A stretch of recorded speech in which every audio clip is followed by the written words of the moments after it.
All right, you dirtbags. Happy 4th of July. I'm here in studio with Dervin Witmer as my co-host for today. Dervin, how we doing, Hey, man? hey, doing well. Great to be Doing here. doing good. So we just finished recording with the man, Drew Nickoli. So excited for everyone to hear this. Like, what a powerful episode. I mean, it was so awesome having him on. Yeah, that was sick. It's going to be great. I just enjoyed every minute of it. It was great to get to know him more personally too, from his military experience and how he reacclimates back into civilian life and stuff. And so, just just a stud. Oh Uh, my gosh. It Great was to call just him my friend. Oh yeah, same. And it was one of those episodes too, where I think we clocked in at like an hour and a half from starting with him to finishing, and I felt like we could have kept going. Felt like we could have Hmm. gone longer. Um, just hearing and huge shout out to Drew because he just was so transparent and as transparent as he could be with some of his stories being deployed in Afghanistan and just what it was like coming back to the United States, kind of getting reacclimated and very, very blessed to have him on. It was such a fun episode. Yeah, I don't know if I should drill into that, what the process was like, because he just kind of touched on it at first about, yeah, the reacclimating is pretty tough for veterans and stuff like Yeah. that. And so just a few of those personal questions, I didn't know where it would go, but he opened up and it was great to Yeah. just see the transparency and just to see how he took responsibility too for his own well-being, found the people that could help. And that's the thing I'd like to encourage whenever we're going through hardship, opening up, guys, we tend to be, we're going to duke it out, we're going to tough it out, but just the way he opened up, and then the comment that he made too about going to that Save a Warrior program. He says, I don't need to be here. But once he was there, he was like, Yeah. no, I needed to be here more than I realized it. And so, Yeah, absolutely. So super excited for all you guys listening. 4th of July. Hope you guys listen and get some value out of this. And if you do, of course, shoot us a message. You can shoot Dervin a message at Dig It Excavating on Instagram, or of course, Dirtbags podcast channel on Instagram or at Phaser Marketing. So with that, of course, jump on and like and subscribe on Spotify or Apple Podcasts or YouTube wherever you're listening to your podcasts. And then super, super excited to present this episode, Drew Nickoli, episode number 96 on the 4th of July special. Here we go, guys.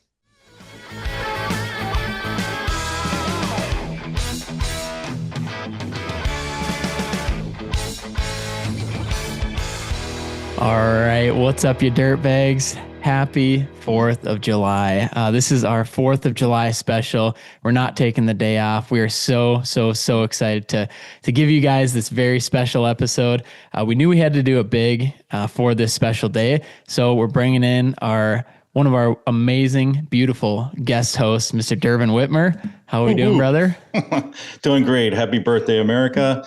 And I'm doing a Coors banquet today. Coors Banquet. Yeah, I got the Modelo, which now that I'm thinking about it, might not have been the best pick, but it was honestly the only beer we had in the fridge. So what a great day I was just talking to you guys right before we started recording, just to celebrate. And like we're working right now, but we are celebrating the 4th of July, Independence Day, and just celebrating our freedoms that we have. We try and talk about it as much as we can on the podcast of just how blessed we are to live in this country and to get to build these businesses. But I hope what you guys see with this episode is that we're going to go a lot deeper with our special guest here, and it's just going to be so much fun. But before we do that, obviously, Dervin, want to catch up with you a little bit here. How are things going out in Michigan? You know, anything fun on the horizon here as we're kind of rolling into midsummer? Yeah. I guess the big news here is we just got our third vac truck from Imperial Industries in-house wrapped. We got the, licensing on it, and it's ready to roll. So did a couple events with it. You did the Memorial Day parade, Yeah. last weekend. So that was great. Loaded up with flags and throw candy. And it was just awesome remembering those that didn't make it back and those that served the country in that way. But yeah, exciting. We're in full swing. We've got, good jobs coming in. We got bunch of commercial stuff coming up. So just excited, a little bit of growth probably happening this year as well. We really need to hire another guy and get some internal systems going within the company to do that. So, but yeah, it's going good. Yeah, that's awesome, man. I saw the new vac truck, and I'm sure we'll be seeing more of it too on your socials as well. And for anyone listening that doesn't follow Dervin yet, you can give him a shout at Dig It Excavating on Instagram, and of course at Pump That Septic. I know you guys are always crushing it on there, and it's always fun seeing what you guys have going on. Also, too, sweet hats that just came in. I mean, I think that's the debut, right? First, it is. Okay. They came this morning. So I sent a message to my dude at Big Bear Leather, and I said, "Hey, where are the hats?" And one of the guys went out back, and he's like, "Hey, they arrived." And no way. It's a camo edition. We got the white camo, and then we've got the mossy oak style. So they're loving it. So like I said on the post today, everyone's a hunter today, and dig it. Yeah, that's awesome. Is that a Richardson 112 then? It is. Yeah, they both are. Gosh, I didn't realize they came out with that white camo. That is like the Arctic. Slick. Icy. Still got the sticker on it. I mean, I love it. It does. This is great. So, man, excited to see that. For anyone listening, not seeing what we're talking about, jump on our YouTube channel. You'll be able to see Dervin's beautiful face here, the sweet new hats, and obviously shout out to our guy at Big Bear Leather Goods, always putting out the best hats and just work. Actually, I just realized he made these ones that I'm wearing a long time ago. These American flag phaser hats, and just always such a great company to work with. He's supporting the trades big time, and they're all handmade and custom. So that's makes it even better. And with that, Dervin, I know we're going to get into a rock solid episode here. I'm so excited for this 4th of July special. We have none other than our guy from Eljen, Mr. Drew Nickoli. Welcome to the studio, man. Let's go. Hey, cheers, boys. Happy 4th of July. Best holiday of the year. Yes, sir. Man, we got the Dirtbags mug going over there. We got the sharp new Eljen hat. Things are, looks like, is that a Dig It hat in the back and a phaser hat? Oh, yeah. You know it. Perfect. Strategic placement. Love it. Yeah. How did those get there? Yeah, right? Coincidence. Oh, man, I love it. So, Drew, super, super excited to have you on the podcast. Especially excited to have Dervin, guest hosting this with me here. You and Dervin go back, you guys have known each other for a long time now. And Drew, you and I have gotten to know each other quite a bit over the last year or so. And would love to start with, let's start with who you are and what you do. And I know we have a lot to go into on this 4th of July special. Would love to hear more about, who you are and what you do, just to give our audience a little snapshot of what you're up to. Yeah. So, thanks for the introduction, but yeah, Drew Nickoli. I'm a technical representative here at Eljen, and man, I've been in the industry for 11 years. I've known Dervin for a little while now, but man, this position at Eljen, I really couldn't be any more fun. If you'd have told me back when I was in the Army that in a few years I would be, have a dream job in wastewater, man, I probably would have told you I was crazy, and also want to know how I went from bombs to wastewater. But this job here, man, I work with a bunch of other veterans. It's a family-owned company still. I go to trade shows. I train people. The education and training here is huge. And man, we just have fun when we do it. Our tech team's just a blast, honestly, from our, Eric that runs our tech team, Jim, our president, all the other tech members, man, everybody has different strengths too. So yeah, this team and, just being a part of Eljen and what we do here is just awesome.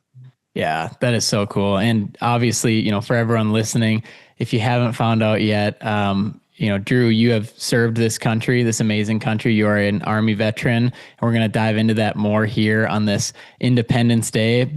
And that's also too with Eljen, you'd mentioned that, and we've talked about it on the podcast too. Your entire tech team are all veterans. Could you touch on that a little bit here? And then for those who don't know, for those who aren't paying attention on the podcast previous, what does Eljen do? What does Eljen provide? Yeah, well, I'll start at the beginning.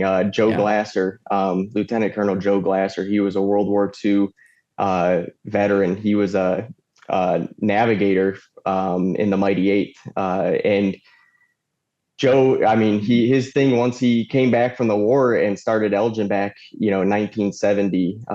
His goal was to, give back to the veteran community, which we try to do through veteran donations, which I know you guys have mentioned on past shows. Dervin obviously was huge in our last one, but his other thing was, make sure veterans had a good place to come work. And man, they've done that because, I said I've been in the industry for 11 years. I've been at Elgin for 3 of them now, as of April, and what a difference this place has been for me, not only professionally but personally too. I mean, when you really come to work and enjoy your job every day, it's life changing. But yeah, we've got multiple Army vets that work for us. We've got a couple Navy guys, and we've got an Air Force guy in there now too, man. And they're just always looking to bring veterans in, help transition to civilian life. And I mean, really just honestly can't say it enough, like make it a great work environment. And it makes it easier for transitioning veterans too, man. When you come in, and I've done it, you go from, almost straight out of war or a deployment, and you come in and you're trying to get used to the civilian world, and it's a whirlwind of things, and it's not easy. But coming to an environment where you're working with other veterans that have gone through what you've gone through, and they think like you, and you're not clashing with a bunch of other personalities, man, life just gets easier. You know what I mean? So, wow. I mean, and it's unfortunately very prevalent that the transition from war to the civilian world is extremely difficult. And it seems like and I know that's been one of Elgin's main priorities, is how can we not only help the veterans in our company, but also in other countries, and help put that out there of, hey, this is, these veterans have given the ultimate sacrifice and they need our help transitioning back. So, and I know we're going to touch on that even further of some different initiatives here as well. Yeah. So before we do that, I would love to start with your journey of how you got into the Army, and then also as many details as you want to share about your experience over there, and then how you kind of came back and transitioned back here. This would have been a loaded question years ago. Luckily, I'll give a quick shout out to my guys at Save a Warrior. It's a program, I didn't mention it prior to you guys, but that program really helped change, I guess my life in perspective, because my first couple of years coming back weren't easy. But starting with how I got into the Army, I was off at college, and, no direction, wasn't sure what I wanted to do. And I think probably most Americans go through, unless, they grow up in a business or something like that. And man, I was partying, and, I mean, nothing crazy, but, it was enough to where I was not focused. I didn't have the discipline I needed. I had another good friend of mine. And I mean, we grew up great friends, and still are to this day. And we were just kind of the point where we were in the same position. We're like, wasn't sure what we wanted to do, but we knew we wanted to do more. His dad was a Vietnam vet, and we always looked up to him and kind of inspired and stuff. And that it was just kind of something we always wanted to do since high school. Talked about it, and eventually we were just like, dude, what are we doing here? I'm like, I don't know. I'm wasting tons of money at college. He was working a job he didn't love, and he went Cav Scout, I went combat engineer, and we split up from there. But we're both living back in Northern Ohio now, so we keep in good touch and all that and stuff. And so it was in mid to late 2008 is when I enlisted, Fort Leonard Wood for basic training. Some of the stuff in the contract wasn't super clear. So it was like an 8-year contract. It was supposed to be active duty. Ended up in the National Guard. It was wild. Like I signed up for stuff that I didn't even realize. But it worked out. So I ended up at a National Guard unit up in Lorain, Ohio, and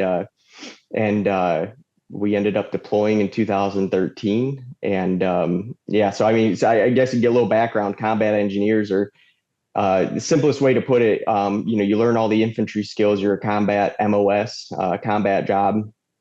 And man, you basically just have some explosives expertise along the way, along with some bridge building and that. But in a time of war, which 2008 we definitely were in, you are classed as combat arms, and so you're less focused on the building aspect and more focused on the blowing up aspect of it all. So which is what I preferred. I was looking to go more the route of some combat and get into some exciting stuff. So Yeah. And then you said then 2008 you enlisted, yep. And then 5 years later you were deployed.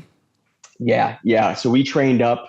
I mean, it was crazy too, because 2012, I mean, give you a little background too, I guess. I had a daughter that just turned 2. So 2012 leading up to that, she turned 2 in February of 2013. We were gone in January, but that whole year leading up to it, man, I essentially wasn't even at my full-time job as a civilian. We were gone all the time training up for this mission because it was, going to be a dangerous one. And so, we were in sapper courses, mine sweeping courses, and then, on top of 2 to 4 week trainings at a time constantly.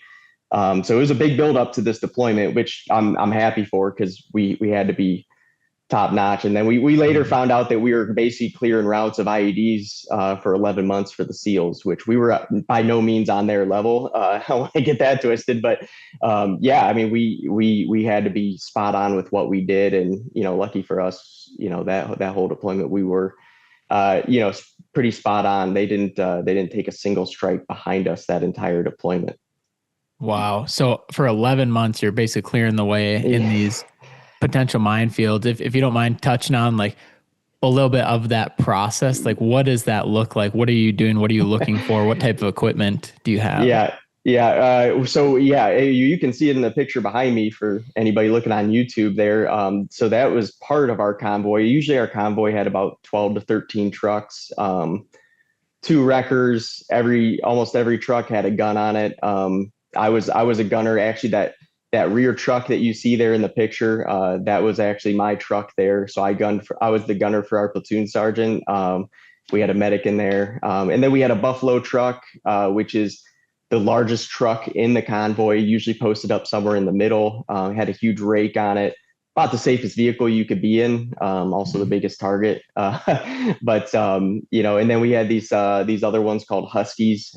They're basically meant to be blown up. They're the lead vehicle, and then when we go off route, the second Husky could come up and clear the off routes. They had different equipment on them that would allow them to either clear on a hard road or an off route, something like that. But people hear demo and explosives, they think we did have EOD attached to us at all times, so they were like the next level of combat engineer. A lot of combat engineers are the guys that move up into EOD. Which is something I was considering during my deployment as I got to know some of those guys. So we had a large convoy. We cleared, I could mess this number up, but it's over 180 IEDs in 11 months. And we were clearing Hell's Highway, Highway 1 in Afghanistan. Oh my gosh. Yeah, it was Hell's Highway. It was in the southern province by Kalat, Afghanistan is where we were. It's right by Pakistan. So February, March kicks off when it starts to warm up down there. They flood in from Pakistan, them being, the Taliban. And they hammered us for pretty much the entire summer. And, it was definitely intense. But it, still wouldn't trade that year for anything. But people think, demo explosives in the Army cleared in the Middle East. They think like Hurt Locker, right, is like the main one that comes to mind. It's not that exciting. The majority of those missions, I mean, we did, we took fire. We had a lot of crazy stories happen for sure. But, route clearance is what basically the counter ID route clearance. It's traveling. It's nothing more than traveling 3 to 5 miles an hour. And, we do have a lot of fancy equipment and tools, but there's nothing better than your eyes and being focused on the mission, because, we were to the point where, we had about a 70, 80 kilometer trek up to the SEALs base from our base. And, I mean, if there was a pile of rocks new, I mean, some of us could pick that out. And then, Wow. and you know, and the training along the way helps that too, right? I mean, we trained at Fort Bliss over in Texas for a few months before we went over, and those instructors, man, I mean, some of their stuff was a little dated, but you know, they did have good tips. I mean, they had good training material that helped us kind of spot different things, you know, like stacks of rocks, something like that. Anything, you know, in the dirt and sand, trails leading, because you know, we had these things on our trucks called Dukes, right? And those basically are signal jammers. So, you know, the old days in Iraq when, you know, they're using garage door openers, cell phones, that kind of stuff to help detonate, you know, these IEDs to either hurt civilians or soldiers. Um, you know, that stuff was not basically a non-factor as long as those Dukes were up and running. And we, you know, anytime we dismounted, we had backpacks that did the same thing. But you know, there's still when you're dismounted, there's still, you know, pressure mines. I mean, there's 100 different IEDs out there, or maybe more, even mines and explosives that we had to train on. But you know, we basically were looking for you know, disturbance in the ground, the soil, the dirt, and they basically would have to run wire. They would have to run copper wire, sometimes for hundreds of yards. And Wow. yeah, and I mean, lucky for us, a lot of those guys were really lazy, and they're, you know, those are guys who's, you know, the low man on the totem pole, so to say, in the Taliban, or you know, or guys who unfortunately didn't have a choice, you know, and it's the reality that, you know, families are being held hostage or threatened if they didn't go and do this thing for the Taliban. So, you know, if they ran out of guys in that area, you know, that was their next resort, which, you know, terrible for those people that had to go through that in that country, because there are good people, you know, over in that country. But it was good for us because, you know, that doesn't build a lot of loyalty in your ranks. So, you know, if villages had any bad experiences with the Taliban, they were pretty quick to give them up because they knew we would go in and take care of them. So, Does the only thing I've seen with like military and SEALs and stuff is like American Sniper. Have you ever watched that? And is that realistic? Yeah, you know, again, well, and most of that took place in Iraq. I did read the book. Actually, that book came out shortly before bad memory, but I want to say that book came out shortly before I deployed. And I think we were in Texas when they did the big funeral convoy for Chris Kyle. And then the movie, I believe, came out after. One thing I distinctly remember from that movie is when you come back home and you're, and this is stuff, you know, before Save a Warrior, I probably wouldn't be comfortable talking about on a podcast, but now it's like, you know, I'm happy, you know, if there's any veterans listening, you know, hopefully, you know, me being able to talk about it helps them or helps other people understand what veterans go through. But you know, I remember the scene where he was at the mechanic shop getting his car worked on. He was there for some reason, and he just gets overwhelmed with all the sounds and noises, people talking to him. Yeah, I remember that scene, and that scene kind of, you know, especially at the time, because I was maybe not in as good a place as I am now. I remember that scene kind of overwhelming me just watching it. You know what I mean? And yeah, that was pretty insane, and that was very realistic. Just like that overwhelming feeling that you get in social spaces and stuff like that. Because, you know, I came back as a gunner. You know, I'm responsible for everything, you know, 5 yards out from our truck and on, you know, as far as you can see, you know. And to this day, I mean, gosh, 2013, it's been 12 years. Hypervigilance still very much a thing, man. Like it is hard to relax and not constantly be looking around a room and just focusing on what's in front of you. Because once you do that and you're, you know, other people's lives are on the line on you, you know, focusing on everything, maybe someday it'll go away, but 12 years later, you know, it's still very much a thing for me. So that scene in that movie specifically, Dervin, is something I related to a lot at the time. But yeah, I would say, you know, and more of these veteran, you know, these movies that are either based on a story of, you know, one of the SEALs, you know, I think they have a good hand in that, and that helps make them more realistic than just the straight up Hollywood action movies. You know, those definitely tend to be more realistic from what I've noticed. That's nice to hear, because I was kind of wondering specifically, what, and maybe you aren't comfortable sharing it, but what the hard to transition things are. And you touched on a few, like vigilance and noise and stuff like that. And I can only imagine. Yeah, crowds and vigilance, definitely. On a personal experience, I came back and, unfortunately fortunately we brought everyone home, right, on a pretty crazy deployment. And, awesome. I was not happy. I was wounded in combat. So I mentioned the SEALs didn't take a strike. We had a few of our trucks get hit with some smaller IDs, and then our truck was hit with, EOD estimated, I want to say it was like 350 pound IED. They got us with. And so our truck flipped. I was unconscious for a while.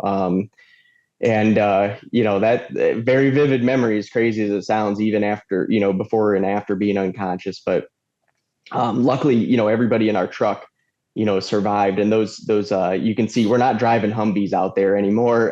Even back in 2013, those were an MRAP series truck. So they had like a V-shaped hull, right? So if a blast hit you up from underneath, it would actually disperse the blast off to the sides. So they were much safer than what, unfortunately our guys previously in Iraq and early days in Afghanistan had. But we were lucky we were in what we were in, or else probably wouldn't be here talking to you guys today. But, so getting back to your question, Dervin, is just some of the stuff that's hard to come back and transition to. One, some guys' careers, I wanted to make military, do my 20 years, kind of figure out civilian life as I went. And I was very interested in EOD. Well, all that got cut short. So I had to come back to the Ohio Guard after that deployment. And, basically, and I had a good 2 years, right? Like I was training the state of Ohio. I was on Ohio. I got promoted down to a unit south of Columbus, a sapper unit. And I was on Ohio search and extraction team. I was, helped doing building and room clearance trainings, which was a blast. Doing demolition trainings and running ranges for that. But, essentially my plans got ruined by something that, shouldn't have happened, I guess. So I was pretty pissed off in general, just at life in general. And then, that wasn't good. It was becoming very much a reality once I got home. I wouldn't be able to re-enlist and continue my military career any further. To me, that's like unfinished business, right? But I did get to finish out my contract. And, on top of that, 2 weeks later, one of my really good friends, he passed away. Yeah. And so it was like, and then we had a few other guys, take their own life or commit suicide after being home. So it's like, that's a realization too, man. You want to celebrate when you get home and everybody appears to be happy, but then everybody goes back and, to wherever their home is, everybody's spread out. You're not around those same guys anymore. And all of a sudden, man, guys are, we're losing guys. And it's like, damn, like we were just at war for 11 months in one of the worst places in the world. And now we're, there's a bigger threat coming home. And we had great leadership too, that, did the most that they could for us, very experienced leadership. But, you get back to that routine of seeing guys once a month, once a week, and it's not enough to keep those guys on track. Luckily, I had a daughter at the time who is now 3. And she was kind of my motivation to keep on track. And, once you come home, you have a time where you can keep collecting that check from the Army. But as soon as my buddy Nick, passed away, it was one of those things where like, I got to find something to do with myself because I cannot go down that same path of, doing whatever it was. And, so she helped keep me on track. And that's actually how I got in the wastewater industry. I found a job at a local test center and right here in Norwalk, and I got my hands-on experience in the industry. I can't say I loved the job. I was down inside septic tanks. I did like the installing part of them.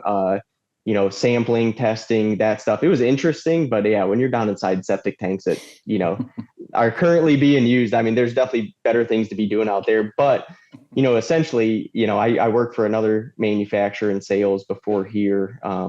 And then, like I mentioned, I've been at Eljen for 3 years after that. I wouldn't trade that hands-on experience for anything because, I do feel like, I'm getting off track a little bit, but I do feel like that hands-on experience, at the test site or getting that before you're in any sort of tech role or sales role, it's better to understand because the thing I love about this industry are the people that are putting in the systems and the businesses that you get to work hand in hand with. And without doing that work yourself, I feel like it might be a little harder to relate to them or them to you.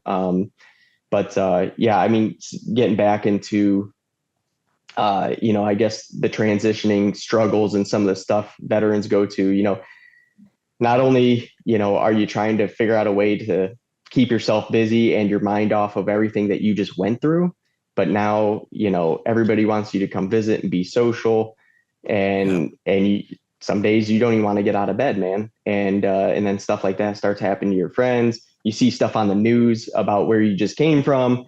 You have all that stuff. Plus you're learning a new job that maybe you don't necessarily love. I'm trying to figure out how to be a dad, right? Because I was a single dad from the start, and we were mostly boys in my family, in my generation, and so we, having a little girl at who just turned 3 right after I got home. I'm figuring out how to be a dad, man. That first year or two, like they're pretty easy, but then they start, they're mobile and they're needy and, but they're, that's like the greatest age in the world too, man. They're innocent and cute and all that. So I'm trying to figure out a new job, processing the fact that military careers coming to an end soon. The biggest thing I could throw out there, to veterans coming home and transitioning, whether it's a job or a hobby, find purpose. Purpose is the biggest thing that will keep you going. Like I said, luckily I had my daughter and then, turned that job into a stepping stone to get where I am.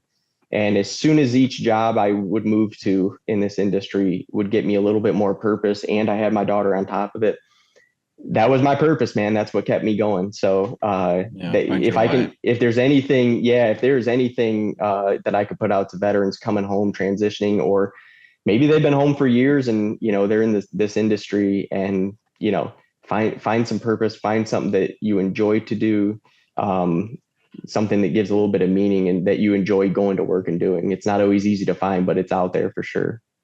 I guess a follow-up question then too, is there specific things that you can share that you learned through that Save a Warrior program? Yeah, 100%. One, it's okay to talk about, things that you went through. Now, will you tell those things to absolutely everyone? No. But that Save a Warrior community, man, I still talk to the founder, Jake Clark, saveawarrior.org, man. I know I didn't come here to talk about that, but those guys, if anybody listening, I mean, one person goes to that program, it's probably a life saved. I saw some guys in some really rough shape, going into there. And honestly, I thought I was in a better place than I was. And, I was like, man, I don't even know if I should be here. Right. But it really teaches you to kind of open up to people, and there it's easy, right? Cause it's just a bunch of other veterans. Jake's a veteran himself, and, one of the smartest, nicest people I've ever met. Not only being able to talk, but one thing that I wasn't really like sure on, right, is like meditation, and he actually turned me onto a book, and it's been long ago, so I don't know how much I could elaborate on it at any point, but it's a book.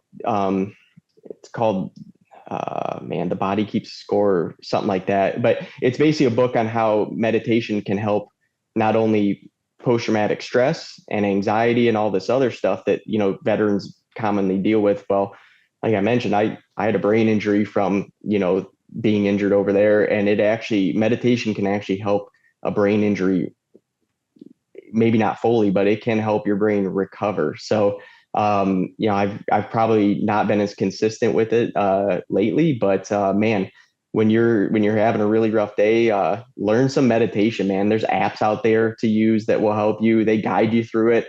They taught us like a warrior meditation that's been passed down for a long time. So I would say meditation and, finding, if you're not comfortable talking about stuff, it does help, man. And again, I'm not always comfortable talking about it, but I'm way better than I used to be, and it does help.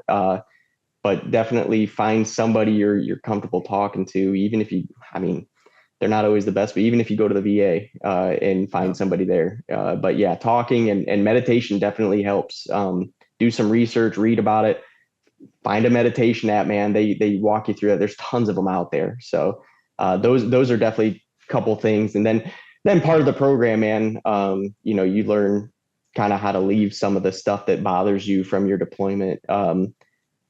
You can leave that in the past, and they've got their own way of doing that in the course. But the thing is free to attend. You have to apply. But man, I couldn't stress that enough for any veteran going through some struggles, man. Actually, veteran first responder, firefighters, police officers, all of them, EMTs, all those people have a spot at Save a Warrior. And again, I'm not part of that program, but I am a huge supporter of it. So.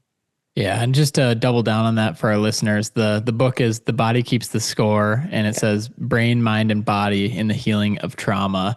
And then the website, which you just mentioned for the Save a Warrior, is saveawarrior.org. And I think that it's just so important. Like you said, it's not just for everybody, but if one person even thinks about going to that or using that from you saying that, I mean, that could save a life. So definitely appreciate you bringing all that up and really just being transparent with your experience and talking about it. Super curious too with, so you're 11 months, you're deployed, you have at that time, a 2-year-old daughter, right? Yeah. What was that like? Well, we were in a pretty remote area on a small base. I mean, we were living in tents. We didn't have a lot of technology. We did have some really bad Wi-Fi on base at the USO, but it was anytime any sort of incident popped off, that communication got blacked out for days at a time. So really, we did not have like daily communication. In 2013, I mean, Skype back then was like the big video thing. FaceTime I don't even think was around yet.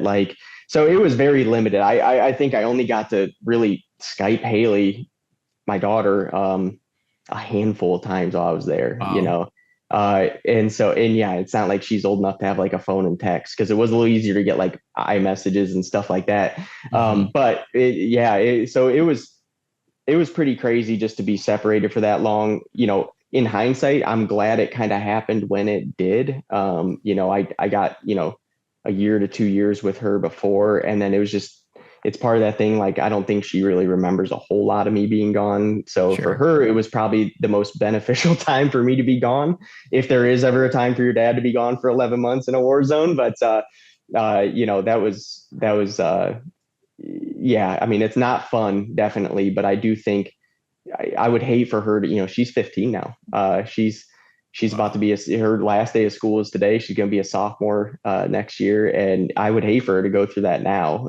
So, at least she doesn't have a whole lot of memory of that. So. Wow. So when you got,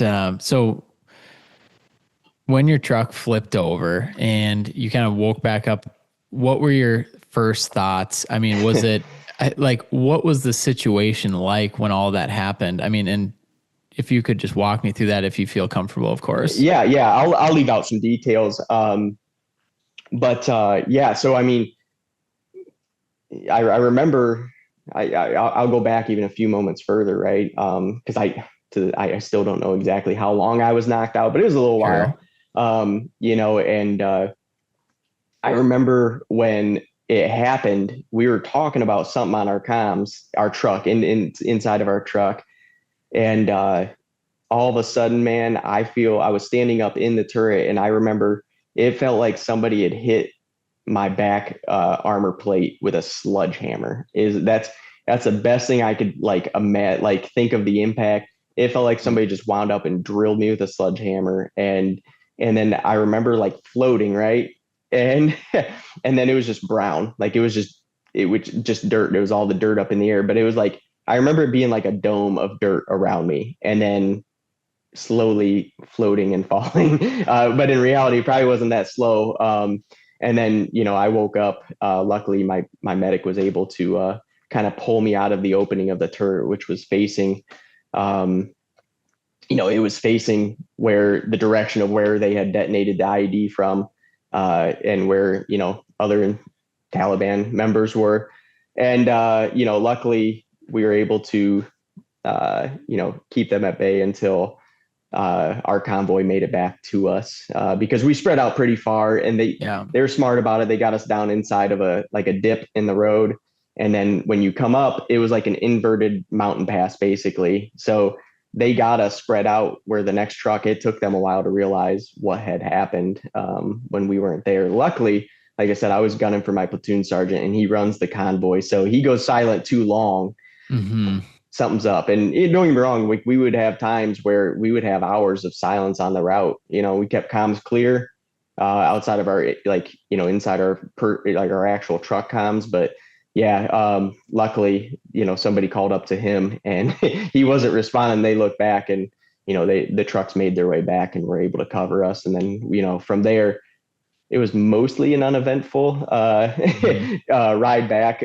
I rode in the Buffalo, the vehicle I mentioned earlier, being probably the worst off with injuries. I do remember seeing, the first thing I saw that kind of gave me that breath of fresh air was our bomb dog. So Drake comes up to the thing, and I was like, oh, thank God, because you don't want to just crawl out, right? Because a lot of times those guys, once they hit you, the good guys, the Taliban members that were good at their job, what they would do is hit you with a primary one, disable your vehicle, and then as soon as sometimes guys panic and try to crawl out of the vehicle, they'll hit you with some secondaries that are for personnel instead of vehicle. So you don't want to panic and just crawl out of there. Luckily, we didn't do that. And I had a good platoon sergeant that I think he was like 32, 33 years old, and that was his 7th deployment, I think, at that age. Wow. Yeah. And he was, I don't think that's the first time that happened to him, if I remember right. So he was very calm, and, he didn't get, I was the only one that was unconscious from it. And, he's just kind of walking me through. He's like, are you good? And kind of, he's like, hey, don't panic. But we were just blown up. I'm like, oh man. And then I remember getting really pissed off, right? Cause I woke up kind of calm, just super concussed. And then I got real pissed, and he's like, no. He's like, what are we doing? I'm like, break a chem light. We had different color chem lights when something like this would happen. You throw it out, lets them know red is the worst case scenario, right? Get here as quick as you can. Blue, man, I'm gonna mess these colors up. I think blue was everything's great. Green maybe was comms are down, but we're good in here, kind of thing. It was something along those lines. But so I threw the chem light out, kind of waited, kept watching the horizon, making sure nothing else was gonna go down. And then our trucks came, and then we had full security, and then so I'm in the Buffalo on the way back, right? The medics checked me over a couple times. And I still remember our Buffalo driver and the TC, the truck commander, man, they were jokers, man. They were funny, and they're like, well, we're getting our cabs next. You know what I mean? Nikolai's getting a Purple Heart. We want ours. I'm like, no, guys, it's not fun. Don't do that. And then sure enough, the Buffalo gets called up to check an IED with its, with the arm of the Buffalo. And I'm like, oh, I told my buddy, I'm like, don't you dare do anything stupid. He's like, no. He's like, I'm kidding. I won't do anything crazy. He gets right over this propane tank or whatever it was, gets the arm over top of it, lowers it down slowly. He's just going to kind of, move it around and check it for wires. He just starts bashing that thing to hell, trying to get it to blow up again. I'm like, oh man, and it was, that was enough excitement for me for the day. Oh my gosh, what a day. Yeah, it was a pretty wild day. And unfortunately, I don't even know if it's in my top 5 or top 10 worst days over there. Wow. But, and that's the crazy part, man, is it's the worst days are not the stuff that happens to you. It's the stuff that, if there's civilians that can't be saved, or, you see some pretty terrible stuff, or stuff that happens to the other, like I mentioned, our company luckily brought everyone home.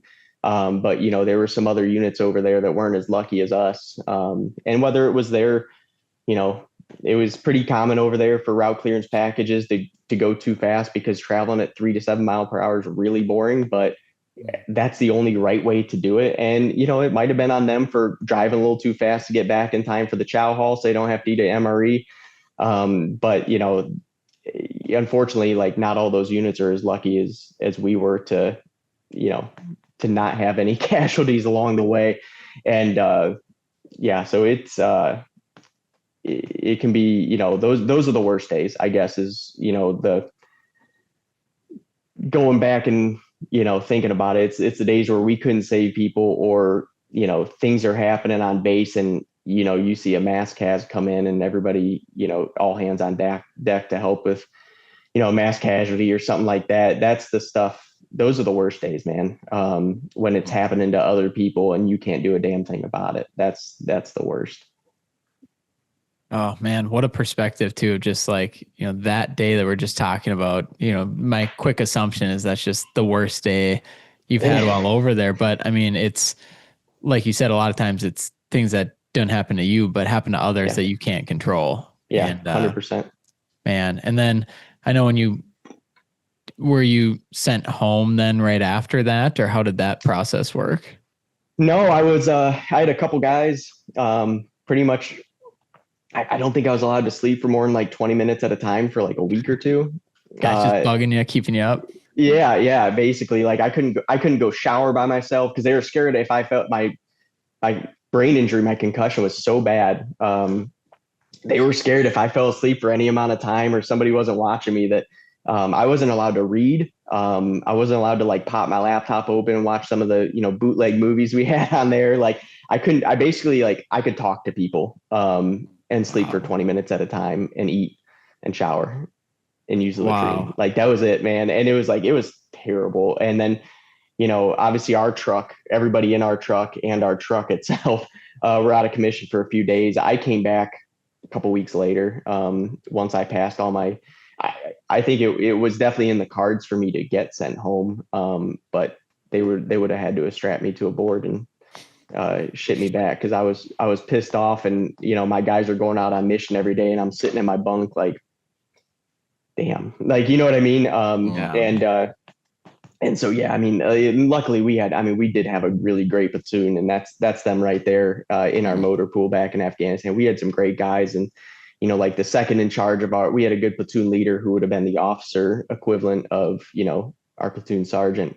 He was great. The second in charge, the E6 that filled in for the platoon sergeant at the time, he's so much experience, and, he was probably one of the most squared away guys ever.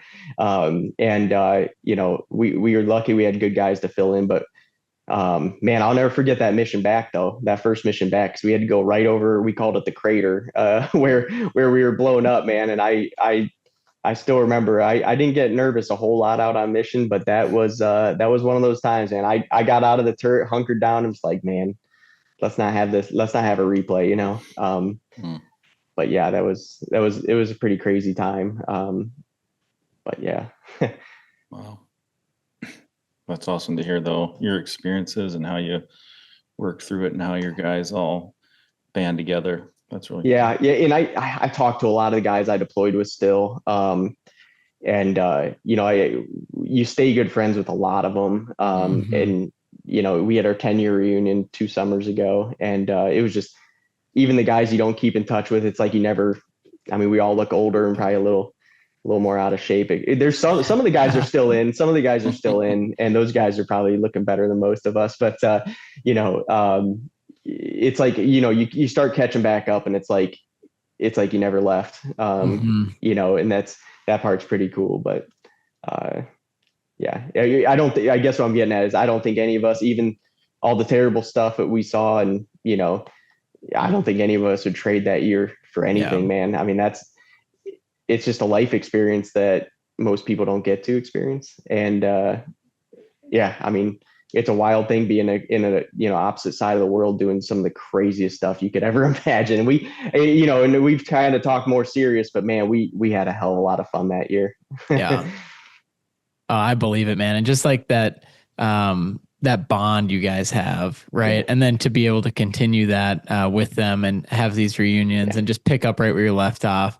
I just think that's so awesome. And just, you know, obviously thank you guys so much for your service. And especially, you know, on the 4th of July here with this episode coming out, wanting to honor and celebrate our freedoms and also trying to shine some light on it doesn't just happen, right? Yeah. And I'm almost curious too, Drew, and I got for people listening too, Drew, you can give him a follow on LinkedIn, Drew Nickoli, or on Facebook, or you can give Eljen a follow on Instagram at Eljen Corporation, and of course, my wonderful guest host, Mr. Dervin Witmer, at Dig It Excavating or at Pump That Septic. Drew, I'm curious, before you were deployed, you probably had thoughts about our country, right? The United States of America. Yeah. And when you came back, did those thoughts, were they changed? Were they morphed? Obviously good or bad, or what was your perspective on our country after having been deployed? Yeah. I mentioned, you know, it was a difficult time transitioning, right? But on a positive note, I did come back more grateful. I love that. Like, and again, I was not in a good place. You know, I don't know if anybody is automatically in a good place, no matter what their, you know, personality or mindset is. But I always remember feeling very grateful.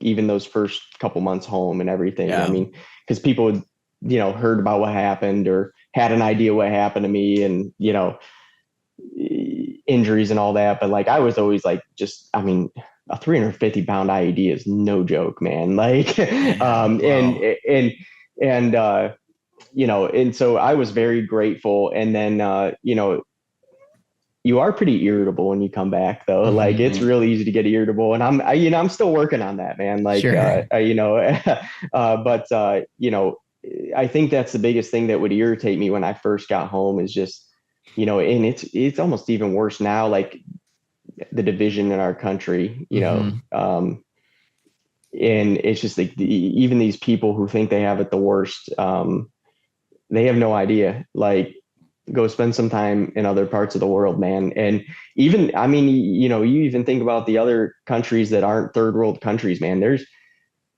people do not realize how good we have it in America. Yeah. And, you know, I wish, you know, Memorial Day comes around, you know, paying respects to the fallen warriors, you know, out there that paved the way for, you know, all of us to do what we're doing and live out our dreams and have these dream jobs where we get to sit on a podcast and talk to each other.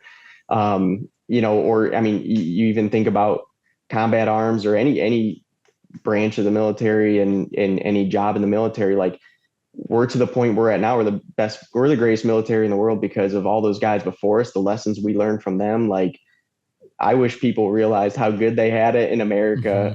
And I wish the spirit that we had on the Memorial Days and, you know, the 4th of July and all that. I wish we could get that more often throughout the year, you know. I do think veterans now have more support coming home than ever. You know, unfortunately, like, you know, the Vietnam veterans, just crazy stuff that those guys went through. And I know some, and, you know, just tons and tons of respect for those guys, but like they didn't have it as good as we did coming home. Even at the start of Iraq, you know, in Afghanistan, like those soldiers didn't have it it wasn't as quite of a friendly thing coming home as it is now for soldiers, you know, in my perspective. But yeah, I just wish we get that spirit of the 4th of July and the Memorial Day where, you know, people really kind of reflect on the freedom they have in this country. I wish people focused on that a little bit more. Do you ever remember that Liberty Weekend that Reagan did back in the 80s? I was just a kid. He did a whole weekend like at Ellis Island celebration. And I remember seeing it. It was such a cool event where, you know, the Army and different, it was called Liberty Weekend. And so anyway, curious, are you looking forward to the 250th anniversary next year of America? I guess Trump's been talking about doing some good celebration or something. I did hear about, I heard about that last year. I mean, it'll be interesting. I hope they do something like that, because it's definitely something to celebrate. I remember as a kid being proud of America, just watching everything that was being talked about in Ellis Island there, and about, I'll say legal immigration and all of that, and being proud of the country, and people coming into the country were proud to be joining this force of a free America and stuff. So I really appreciate what you guys do and have done, and I don't want to take that for granted. All right, you dirtbags, I want to take a quick second to thank our huge episode sponsor, the man, Charlie Huff. As you guys have heard me talk about him before, but Charlie Huff is the legend when it comes to construction insurance. I know it's not the sexiest topic, but stick with me, because this is important. If you run an excavation, grading, or any kind of dirt moving business, the right insurance can make or break you. And that's where our guy Charlie comes in. He's not just some random insurance guy. He's one of us. He grew up in a shop, worked in the trades, and now he's dedicated his career to protecting dirt world companies like yours. His team is full service, fast, and relentless when it comes to getting you the best coverage at the best price. They flip over every rock, negotiate hard with carriers, different carriers, and make sure you're not just covered, but covered right. And the best part, he makes it super easy. If you need a COI, he's got you covered.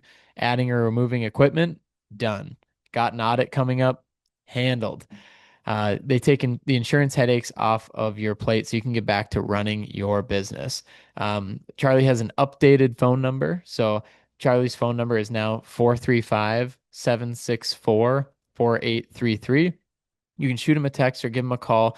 When you do, just make sure you let him know that the Dirtbags podcast sent you and that you heard him on the show, and he will take great care of you. Once again, that's Charlie Huff, Construction Insurance, 435-764-4833. Give him a shout today. See if he can beat your current rate, and I think you guys will be surprised at how incredible he is. So thank you, Charlie, for sponsoring this episode. Let's get back to it. Yeah, it's no, thank you. And I'm going to look up that Liberty weekend. I was born in 87, so I'm only 38. So I wouldn't have remembered it, but okay. I'll look into it, man, because I'm interested to hear about that. And I hope they do a celebration, something, because I think celebrating how great this country is instead of focusing on all the stuff that people aren't happy about would be just better in general. Because I think no matter how much you pay attention to the world or politics or things across our country, the negative always gets focused on, and it'd be better if people focused on more of the positives and all the opportunities that we have here that people just don't. I mean, it's seeing that stuff in Afghanistan when we withdrew the troops from there the way that we did, and man, not to get into the politics of it, but I remember that was after Save a Warrior, and I was in a good place. And that was probably the one time since going through Save a Warrior where that was a bad week for me and a lot of other soldiers that I knew, watching that all unfold the way that it did. I mean, people, again, if there's anything they take from this, just be grateful for what you have over here, man, because, those people are under Afghanistan is formally recognized as being under Taliban control now, and all the women and children over there, they were all starting to get some rights over there, right? And their education, they were allowed to go to school. That stuff's done and over with now. There's a reason families were trying to jump on planes as they were moving, and they were handing their kids over the walls to soldiers to try and get them out of there. And imagine having to do that to for survival. And again, I can't stress enough how good we got it over here, man.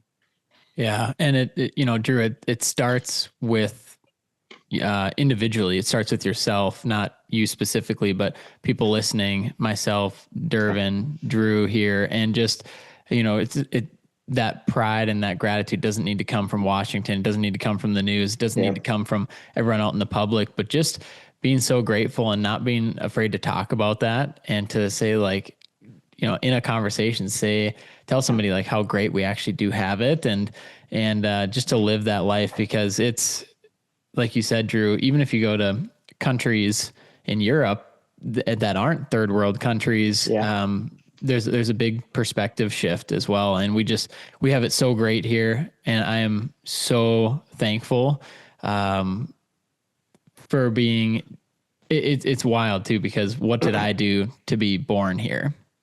Right? Nothing. We lucked out, man. We lucked out. Well, yeah, won the lottery. And it's just, it adds to the gratitude, of course, of just, why me? But I am here and I'm going to enjoy it and take every moment that I can to just be so thankful, to live in this wonderful country. So, I would love to, you brought this up as well, and just transitioning in the conversation here to going to Eljen. So you brought that up of, switching from your first job in wastewater to Eljen. Walk us through that a little bit more. And then I also want to touch on too, you mentioned Jim and Eric, and you and I were talking before this too, but just in their leadership, checking in with you guys on the tech team, especially, and just checking in with your family, seeing how things are going. If you don't mind touching on some of that and just the impact that can have. Yeah. And it is actually a pretty good way to transition because, I mentioned purpose, right? Like for the veterans coming home, the minute I moved over to sales for another manufacturer in this industry, I started realizing better I did, gets raises, bonuses for other people. So sales was kind of like a thing that I did that the sales part of it, not all of it's a blast. But it did get me out in the industry, and, what I was doing was helping affect, friends that I had working, with me and stuff like that, the guys in the shop, people in the offices, stuff like that. And, it started giving me a purpose and it challenged me, you know what I mean? So it was a good experience. I got a lot of good knowledge and experience. There was people to learn from. And then, it was to a point I needed change of scenery. I thought I was going to go off on my own and do some different, business ventures, stuff like that. I became good friends with Jim King over the years, just out at trade shows and getting to know him. And he would call me just randomly, like checking in, like as, friends, veterans, cause Jim's a retired Army captain, artillery guy.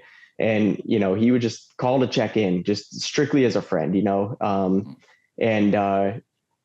when I saw him, at a conference, I was like, hey man, last one you're going to see me at, I'm going out on my own, getting out of the industry. And he called me a few weeks later. It's just like, is it the industry? I'm like, no, I like the industry. He's like, I just need a change of scenery, And he's like, I get that. He's like, well, I'll tell you what, man. He's like, you always have, if that doesn't work out, he's like, you'll be successful. He's like, but you always have a home at Eljen. We only hire vets for the tech team. And I kind of knew that already, and I ended up taking that leap and went to work for Jim. He's probably one of the few guys that could have kept me in the industry, maybe the only one. And, and then I got to know Eric, obviously, as my boss, and the other Eljen tech reps. But working for Jim and Eric is just, it's definitely been a game changer. And, like I mentioned, it's, Joe Glasser, the founder, his family still owns the business, his son-in-law and daughter. And they're just, from top to bottom, like amazing people at the company. And I tell everybody that. I tell my family that, like, this isn't for a podcast, man. This is just real. Like, I remember getting back into, the scene of the industry after a short break and seeing people out at conferences, and they're just like, man, you're a different person. And I'm like, these people I'm working for, man, they're just amazing people. And, they treat us well. Like I said, Jim or Eric call me, and, if it's been a little while, it's like, it's not how you doing? It's like, how's Jess and the kids? How's the family doing, And, trade show season is kicked off. I mean, you travel for 7, 8, 9 weeks of the year, sometimes every week. And it's like, you need a break from the road, family need you at home for a week. Like, and and that's a great thing about our team in general, man. Everybody's always like willing to like jump in and help if something comes up or you need a break from the road for a week. Maybe somebody's had 2 or 3 weeks home during the busy trade show time. Yeah. Everybody's willing to help. It's a good team. And one thing I really do love about the team, just everybody has different strengths. So we're a pretty diverse group, man. and yeah, everybody has their different strengths in the team. So, we can all reach out to each other and ask for advice or help. And, everybody's just always happy to do it, which is cool. Yeah. And then so you mentioned too, the whole tech team at Eljen are all vets. Yeah. What, does that have a different bond in the workplace when there's veterans working together? Definitely. Like I said, you're not clashing with people because everybody, well, first of all, nobody's easily offended. That helps, right? Because, once you're in the, and honestly, I think that's why I like this industry because, you get a lot of people that are very similar to that. Like it's a blue collar, driven industry. And, when you're in the military, you're essentially that just, you're, you do it in the military. And so, yeah, we're working with just like-minded people. We don't overcomplicate things usually. If there's a problem, we kind of walk through the steps. Does this make sense to do? Yes. Okay. Does it, do we take a chance on skimping on quality? No. All right. Well, is it going to we just kind of walk through the basic steps of, does this make sense to do? And it's like, if everything adds up and it's a good reason to do it, then, it's just that keep it simple, common sense stuff that, you do in the military. So yeah, it is much better than working in an office setting with, nobody that can relate to you all the time. Yeah, it's been, like I said, it's been a game changer for me. And, they also, I do a presentation. I did it last year at our national. I was just going to ask. Yeah. Dang, so, you beat me to it. Sorry. Yeah. So I did a presentation at NOWRA last year. So it's the National Onsite Wastewater Recycling Association. I presented at that last year and did a presentation called Veterans and Wastewater. But realistically, it could apply to probably most businesses, especially construction related. It's just the strengths of hiring different veterans and using them to what their abilities are, what their strengths would be. And in this case, I was leading into, you can kind of trust veterans to give them an objective and they're going to figure out a way to get it done. Like it might not be the way you had in mind, but it's going to get done. And, and then, once it's done, you can figure out if that's the way you want to do it going forward. But, a lot of us are, being task oriented is one of the best things, because if you just, if you're out there without a plan, I mean, most veterans won't do that. Everybody, yeah. I mean, that's the biggest thing at going out on missions. We game plan right as soon as we were done with the mission, we got the trucks fixed and then we were planning for the next mission. And then in the morning, we would have a briefing in the morning before we would go out on mission to recap all those plans, have contingency plans. So just the planning that goes into it, implementing, those plans, and then obviously the contingencies if you need them, that kind of stuff. You don't have to micromanage, all those veteran employees. And, I think I mentioned it to you the other day is we're, tech team isn't part of production, but, we've brought people in and sometimes they help out on stuff on the production floor because we have to sit through all these boring ass briefings, safety briefings in the military. And, you're sitting there and you hate those things, but, all those safety briefings, they do get brainwashed. They get drilled into you and brainwash you. And, there's been times where they've been able to help out on the production floor, with safety or something like that, or, efficiency, something. So, just that in general, just skills that you're not even necessarily taught. I always say brainwashed in the military. It can help out. You might get hired to do one job, but you might, if those employers, go out of their way to hire veterans, or they just coincidentally have a veteran on their team, maybe they're just driving truck, but I tell employers in that presentation, sit down and get to know your veterans, man. You might be getting the bare minimum out of these guys. they could have been a hell of a leader in the military, man.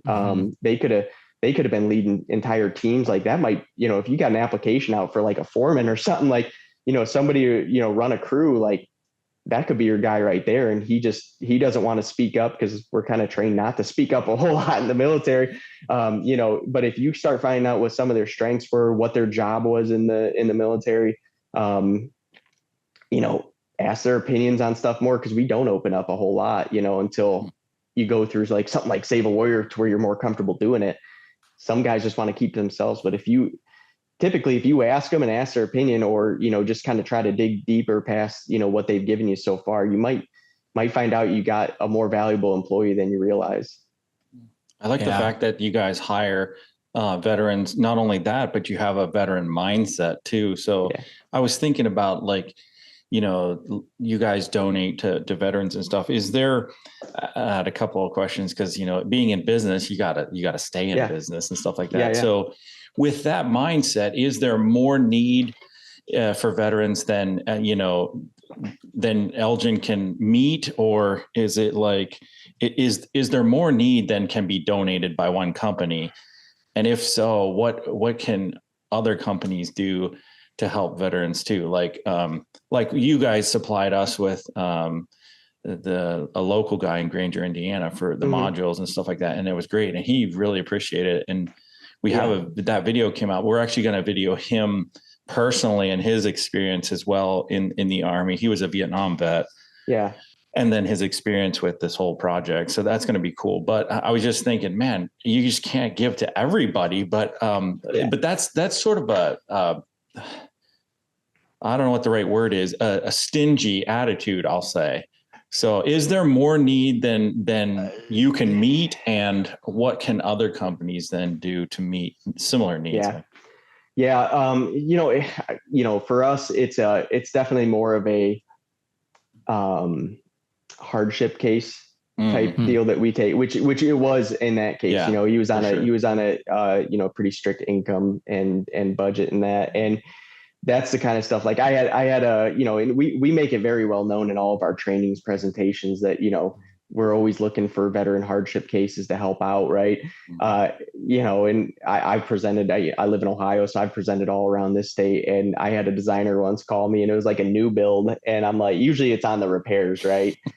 And I'm like, send me the design, or the details of the home and stuff. And it was like a 5-bedroom house. And I went out to the install. We did not donate to it. So they weren't trying to get one over. They were just kind of like, is this like a thing for all veterans, or is it like, and it's like, no, it's typically like a hardship case. Or, if there's like a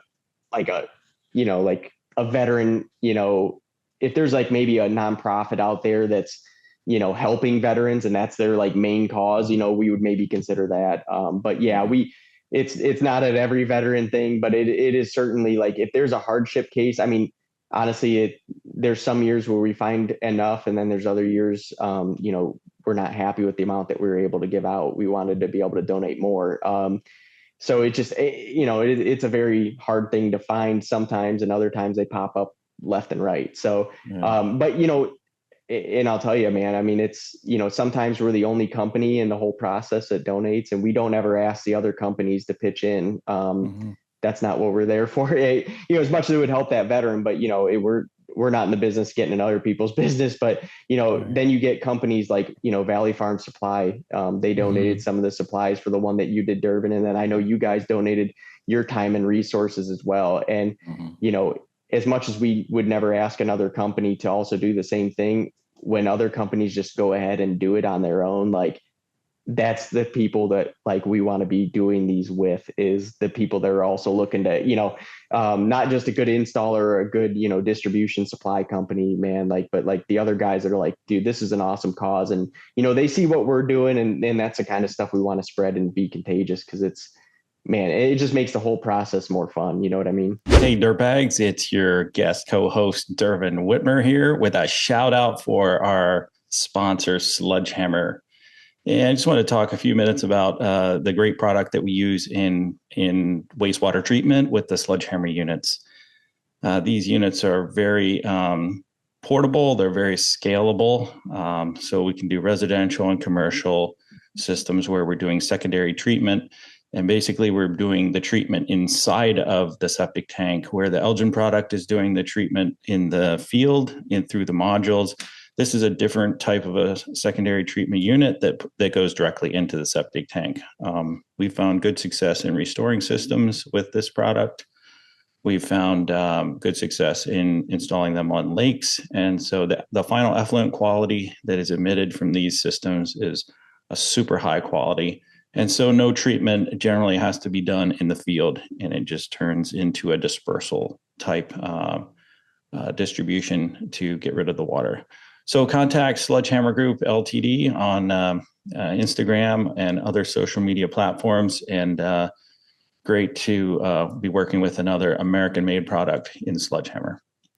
Yeah, this was such a rewarding. Yeah, it was an exasperating project, to try and get him a solution that the health department was okay with. And then when there was two things, the health department said, well, with the space, you can always go with the Eljen. And then I remembered when we had done the training with you, you're like, we'll donate to veterans in need and stuff. I was like, bingo, this is the ticket. And it was so exciting. When I came to him, he was a little skeptical, like, so what's the deal here? I said, this company wants to donate material to you, and we want to get you in a good system. And he's like, wow, okay, I'll have to think about that. And then he's like, yeah, we want to do it. We want. The next day, he's calling me. I think he just wanted to make sure it wasn't a scam or something. Sure. Yeah. Well, yeah. I mean, it's not every day that people want to hand out,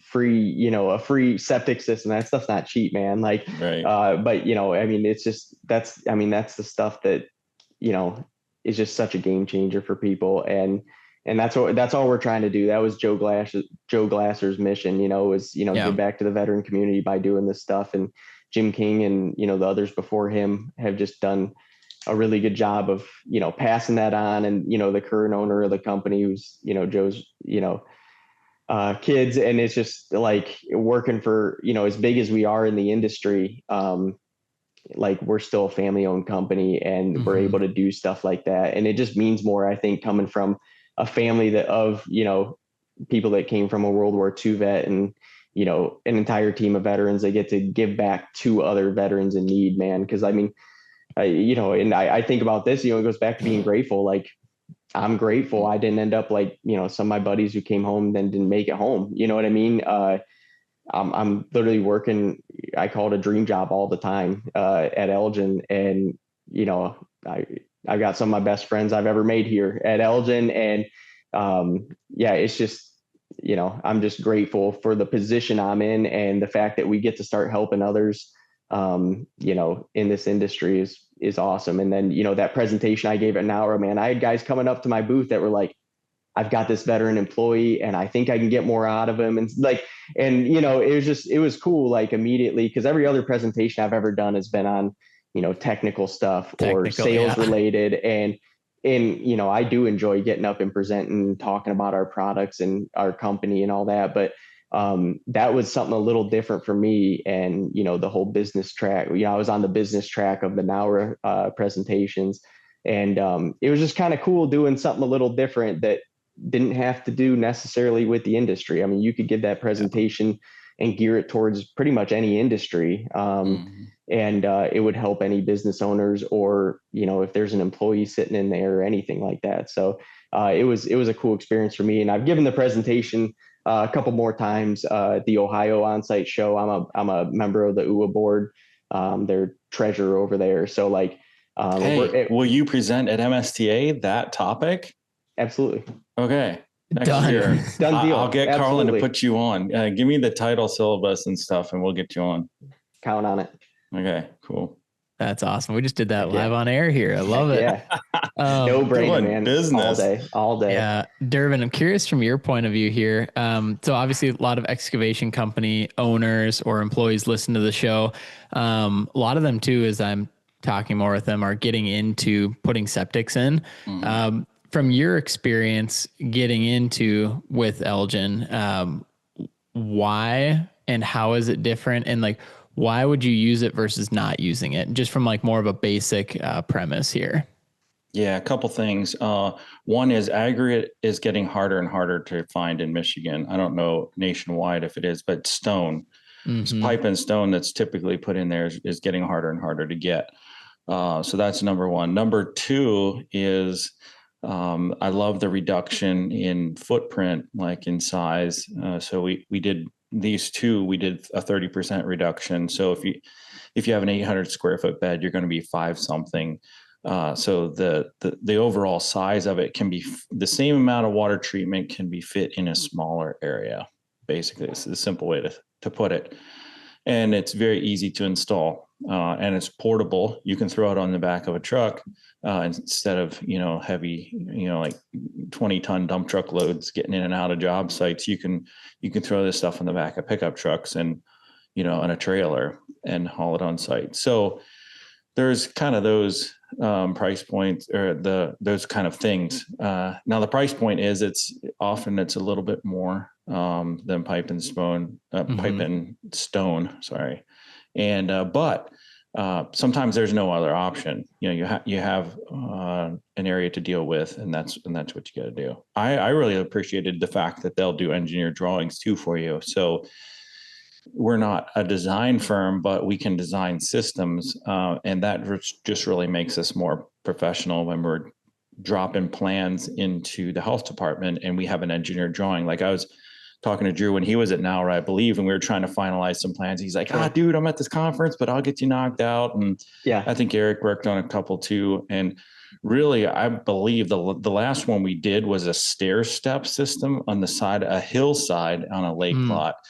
And the guy had no options. And I think the plan just sold the county on it. They're like, okay, yeah, sure. I mean, if you guys design it and you sign off on it, that this will work, we'll allow it. They did go with the 30% instead of I guess you guys have a formula where you can calculate even more reduction based on, your calculations in your manual. But this was a 30% reduction fit, and we stair stepped it. And it was a good experience. So just great guys to work with. Drew will train you. There you go. For sure. Yeah, no, all the trainings, man. I mean, and that's why, the systems just don't fail. I mean, they just don't. And because we do train everybody, Dervin talked about, I train them, before they put their first system in. We try to train everybody that gets their hands on it, whether it's installers, designers.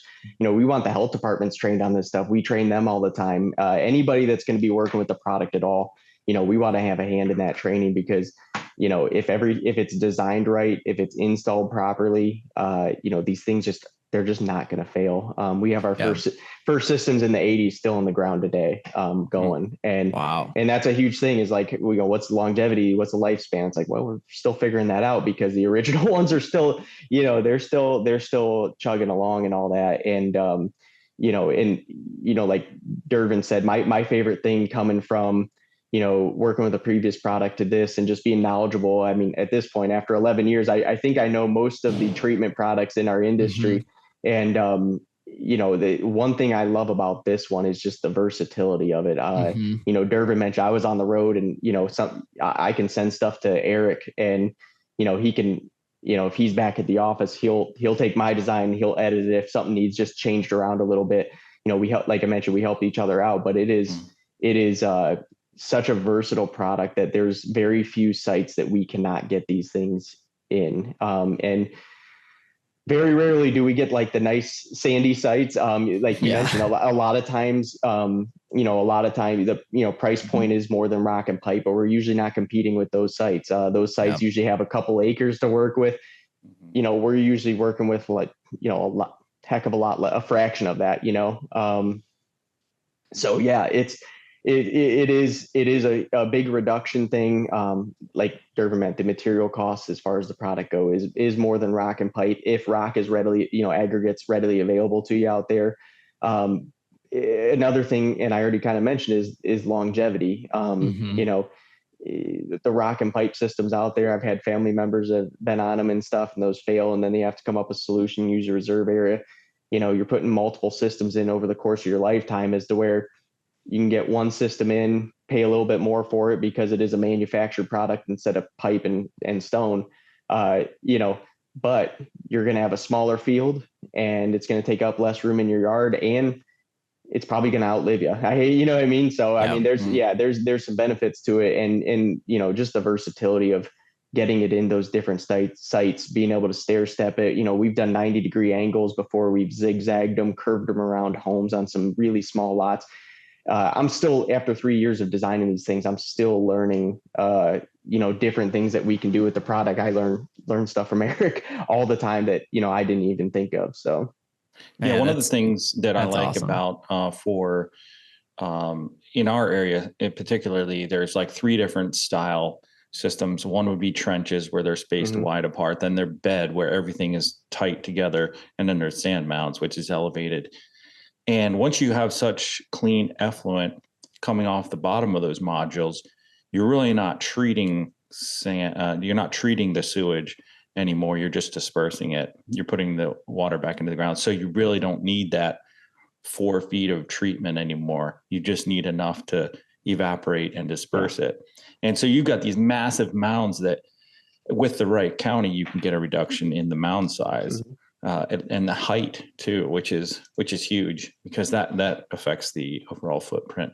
But I think one of the most powerful things in our training we did was, you showed a system that was dug up. I don't know if it was 30 years old or something, where they pulled the modules off the sand, and there was just almost next to no discoloration underneath the module. I was like, that is unbelievable, because we dig into pipe and stone systems that are just total black sludge. I mean, it's just biomat buildup. And you can pull up one of our systems that's been used for years. And, even for me, like, I mean, before I was here at Eljen, I knew the product, I knew it was popular.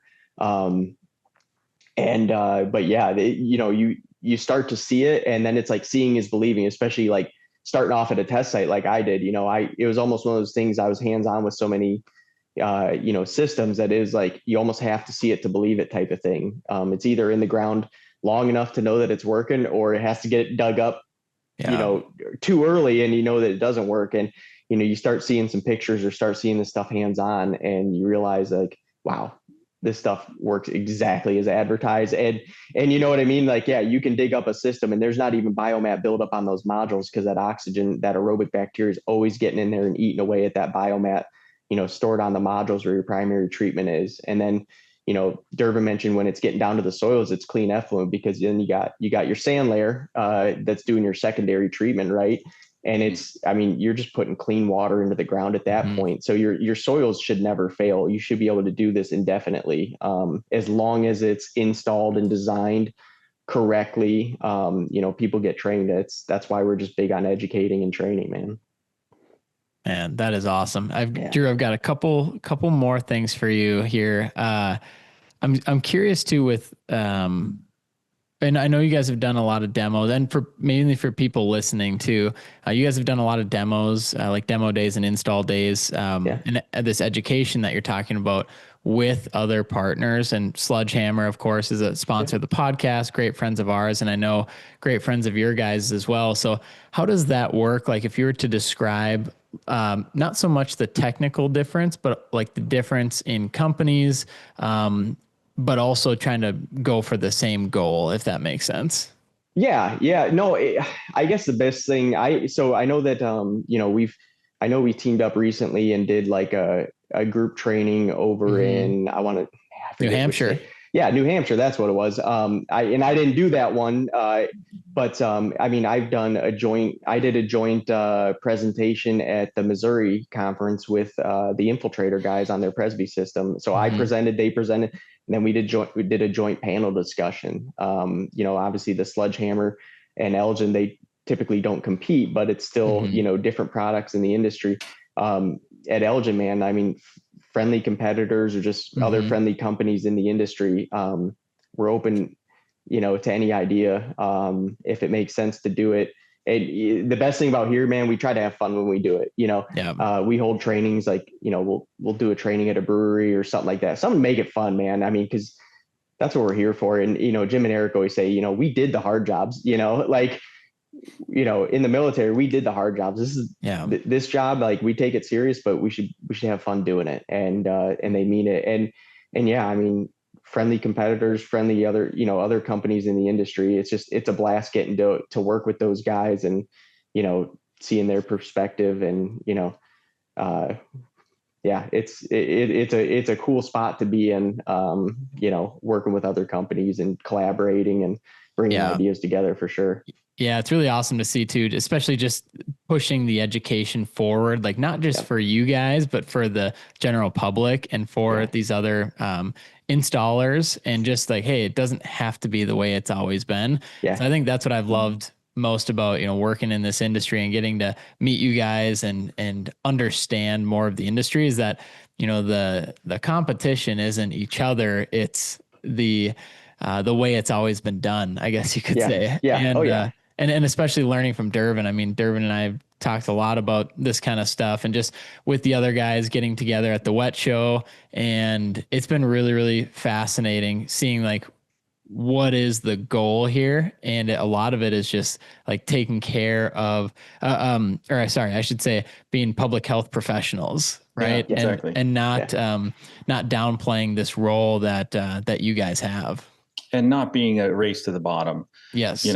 I just had somebody say, "Oh, we're going with another company today because they were quite a bit cheaper, unless you want to match it." And I said, "No, we don't match the low bid," because I said, we know where we need to be. And I said, it's just at that point, it becomes a race to the bottom, and it does a disservice to the industry and to the environment. So your public health professional comment is well taken. I mean, we can do good, and we can do better on the environment. Just one thing to add to that. I mean, like, I guess one thing I've learned, especially here at Eljen, is, typically what's good for one manufacturer is good for another as well. We don't try to really get like a leg up as far as like approvals. Like, it's just equal playing field, because, we don't want to, you start trying to get, like, if you get obviously everything's driven by regulations and approvals, and you get the more technology in there, the better it is to, get these states. And, sometimes it's state by state, sometimes it's county by county. But the more open they are to technology, I mean, there's not a system out there that's, every system has its benefits. There's different systems for different, applications, and especially state to state, man. I mean, some states are doing something wildly different than the state next door. So, it's good to recognize that. And I think the more that each state starts to learn from the other, which is a good thing about NAURA, you kind of get that the state shows are a blast. I loved all the state conferences and trade shows we go to. But that national one is great because you can kind of figure out what everybody's doing. Same with the wet show, right? Like you kind of learn what everybody across the entire country or other countries are doing and what technologies are being used. And, just kind of open doors. And like you said, the more technology out there that works, is the better.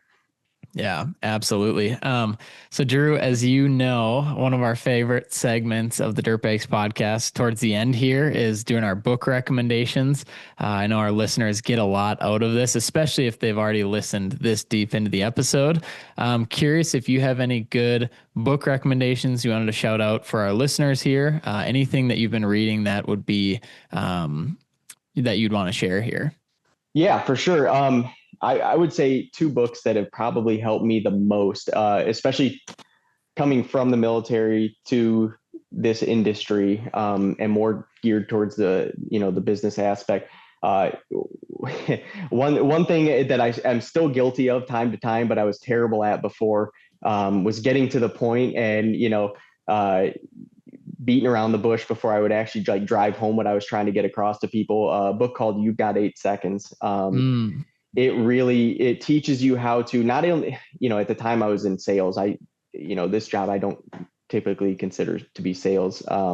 It's training and educating, but it does help you not just in sales, but also just speaking, presenting, whether you're, putting a sales bid out there, whether you're speaking in front of people or, just maybe proposing an idea to your boss, like anything, it really helps you just kind of get rid of bad habits when speaking, and whether it's public speaking, sales pitch, just in maybe an internal company meeting, something like that. It really helps you just kind of drive home your point, catch their attention early, and then And then you can kind of dig into the stuff, which is what I was, that's what I was doing. I was kind of getting the meat and potatoes before they even knew what the heck I was trying to like get across to them. Right. So it helps break you some bad habits and really get into some good stuff that just makes you a better, people actually want to listen to you instead of being like, man, this guy's been talking for 5 minutes. I stopped listening 3 minutes ago because, it focuses on the average human life or attention span is 8 seconds. Like if you don't grab their attention that first 8 to 10 seconds,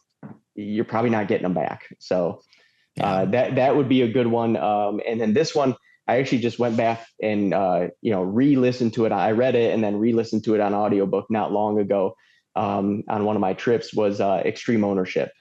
And love it. And I don't know if you guys have read that book or listened to it, but man, for me, it's cool because, and I would say for any transitioning veteran that wants to go into maybe, almost any industry, right? Like that book really drives, it gives you a good way to relate all your experiences in the military. Not that, everybody was doing exactly what the SEALs were doing, but they take a lot of military perspective on almost everything they talk about. And then they tell you how it relates, to your job. And one thing I noticed was when I read it the first time, I was in sales, right? And now that I'm in kind of a different role in the same industry, I got I had a lot different perspective on the whole book from there. And I was kind of relating it to this job in particular. And I took a lot more from that. So if you change positions, titles, companies, anything like that, and you've read it previously, I'd recommend going back and listening to or reading it again, because like I said, my whole perspective on that book kind of changed from being sales focused and driven to more, speaking, presenting, working as a team perspective. Yeah, absolutely, man. No, I love it. And we've had that recommended a couple times on the show as well. And, I've read it and also got to see Jocko speak at the Dirt World Summit, the first one. And that, he's just so awesome. So I can imagine too, as we wrap up here in the transition, I feel like that's such a great book for, potentially any veterans coming back home and then going into business or going into the workforce. Cause Jocko of course can relate as well. So, Drew, man, what a day, for everyone still listening. Thank you for, listening to this episode. Happy 4th of July. Happy Independence Day. Dervin, thank you for being one of the best guest hosts that we could ever have on here. I can't make a decision. 25 in the running. Let's go. In the running, man. Go. You're top 10 for sure. Man, it's just so awesome to get to have these conversations with you guys. I appreciate it a ton. And I know our listeners get a ton of value. Drew, if our listeners want to reach out to you just to let you know that they were listening, or if they have any questions or anything like that, what's the best way that they can reach out to you after this podcast here? Yeah. So my email address for Eljen is dnickoli@eljen.com. I can get it posted somewhere, reshare it. It's dnickoli@eljen, ELJEN.com. You can get me on my cell phone as well, 419-706-7419, whether it's Eljen questions. Honestly, if any veteran listening or any employers that have a veteran that they think could benefit from it, Save a Warrior, I will take any phone call to answer that question for anybody trying to get themselves or someone else into Save a Warrior. Happy to answer any of those questions. And then also, obviously the NAURA show is coming up in Ohio. I did want to just mention that one more time. If anybody's interested in coming to that show, I will get you more info on the NAURA organization. I'm on the planning committee with that through, the Ohio Onsite. So if you guys have questions on any of that stuff, training for Eljen, anything, I'm here, man. I'm here. I don't sleep much. I don't sleep no, much, you so don't. I'm, we've had lots of great conversations. I'm like, man, what? And you're just on the road all the time and just getting after it. I love it. But Drew, thank you so much for everything. Thank you for your service. Thank you for jumping on this podcast, being so open and transparent, and excited to just keep the ball rolling here. And Dervin, of course, thank you so much for being on the show again and just always crushing it. Thank you for having me. All Yeah, right, thanks boys. for having me, man. Thank you. Heck yeah. We'll see you on the next one, and happy 4th of July, everyone. Happy 4th.